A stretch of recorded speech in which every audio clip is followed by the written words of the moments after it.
धरती पे अगर कहीं स्वर्ग है तो वो कश्मीर है, ऐसा है कि हमेशा से कहावत हमने सुनी है।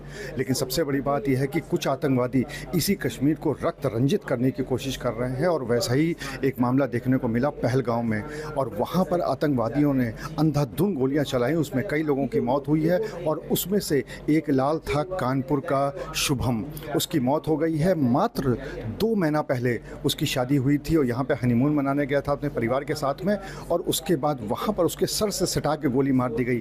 हमारे साथ इस समय यहाँ पर परिजन मौजूद हैं जो यहाँ पर एकदम शोक संवित है, क्योंकि बहुत ज़्यादा शोक में हैं, और इस बात को लेकर वो विश्वास भी नहीं कर पा रहे हैं कि जिसकी 2 महीने पहले शादी हुई थी उसके यहाँ पर हत्या कर दी गई है, और वो भी कश्मीर जैसी जगह पे। आपसे जानना चाहेंगे कि आप कौन हैं, उनकी शुभम की कौन है आप? चाची है। कब ये लोग पूरा परिवार कब गया था और किस चीज़ के लिए गया था कश्मीर में? 17 तारीख को गर्मी की छुट्टियां मनाने गए थे विद फैमिली, सब लोग घूमने के लिए। और बस इस कल आज ही सुबह पता चला दोपहर में कि हादसा हो गया। अभी 1-2 दिन पहले दीदी से हमारी बात हुई थी, तो उन्होंने कहा हम पहलगांव घूमने जा रहे हैं, सोनमार्ग वगैरह कश्मीर वगैरह सब पूरा घूम के ये लोग यहीं पे घूमने गए हुए थे। बाकी अभी सुबह से हमारी बात नहीं हुई है, इनकी भैया से बात हो रही है। तो ऐसा कुछ सुनने को मिला था कि वहाँ पे जब ये घटना हुई थी तब आप लोग के पास कोई इन्फॉर्मेशन आई कि क्या हुआ था वहाँ पर और इस गोलियाँ चली हैं? वैसे कोई बात नहीं हुई भैया, इनके पास ही फ़ोन आया जिस भैया का, तो वही उन्होंने जो कुछ बताया उन्हीं को बताया। हमारी कोई बात मतलब लेडीज़ से किसी से बात नहीं हुई है, जेंट्स से बच्चों की। आप कौन हैं उनकी, शुभम की? हम भी चाची हैं। तो ये जब सारी घटना आपको पता चली किस समय पता चली थी? हमको 3-4 बजे करीब पता चली थी। जब ये शादी हुई थी तब आप लोग उस समय शादी में मौजूद रहे होंगे, और उसके बाद ये लोग वहाँ पे जब कश्मीर में गए थे तो क्या करने, क्या हनीमून पे गए थे, पूरा परिवार गया हुआ था? घूमने गए थे छुट्टियों में। और तब आपको पता चला कि वहाँ पे इस तरह की घटना हो गई। हाँ। तो यहाँ पर जो परिजन हैं वो ये बता रहे हैं कि जो इनकी शादी हुई थी उसके बाद वो यहाँ पर गए थे कश्मीर में और हनीमून के लिए गए थे।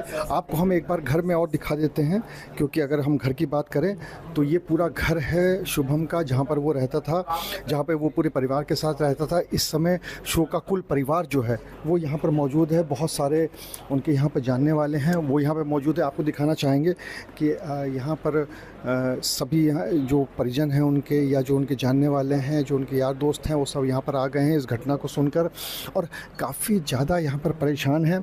और इसके साथ ही साथ यहाँ पर उनके परिजन भी हैं, उनसे बात कर लेते हैं, क्योंकि उन्होंने कुछ ऐसी बातें बताई हैं जो कि उनको पता चली थी।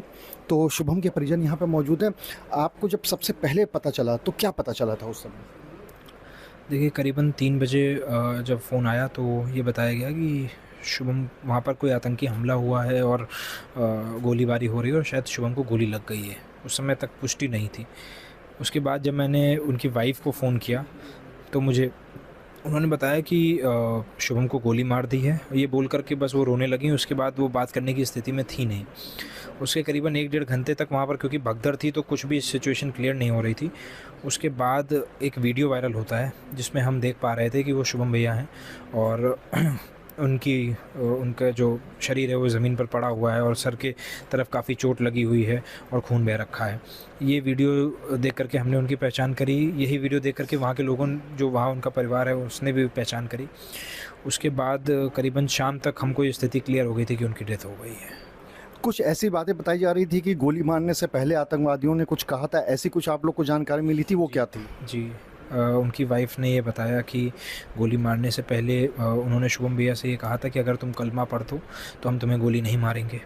और जब शुभम भैया को गोली मार दी तो उसके बाद उनकी वाइफ़ से उन्होंने कहा कि हम तुमको इसलिए छोड़ रहे हैं ताकि तुम जाकर के अपनी सरकार को बताओ कि तुम्हारे साथ हमने क्या किया है। अभी तक जो वहाँ पे आपकी बात हुई है, क्योंकि पूरा परिवार शायद वहीं पर है और करीब 11 लोग गए हुए हैं, तो वो पूरा परिवार वहाँ पे गया हुआ है, तो उनसे आपकी बात हुई है। तो अभी तक क्या पता चला है, कब तक शुभम की बॉडी वापस आएगी, या वहाँ के अधिकारी क्या कह रहे हैं? देखिए, वहाँ के जो अधिकारी कह रहे हैं वो बता रहे हैं कि 2 दिन का समय लग सकता है बॉडी वापस आने में, और इसीलिए मेरी सरकार से आप लोगों के थ्रू गुजारिश है कि सरकार इस मसले को जल्द से जल्द निपटाए और हमारे भाई का जो शव है वो कानपुर जल्द से जल्द पहुँचाइए। समय फॉर्मेलिटी करने का नहीं है। वहाँ पर नरसंहार हुआ है।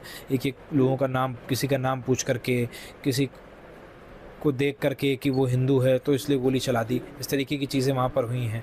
ये आम घटना नहीं है और मेरे भाई का शव जल्द से जल्द यहाँ पर आ जाए बस।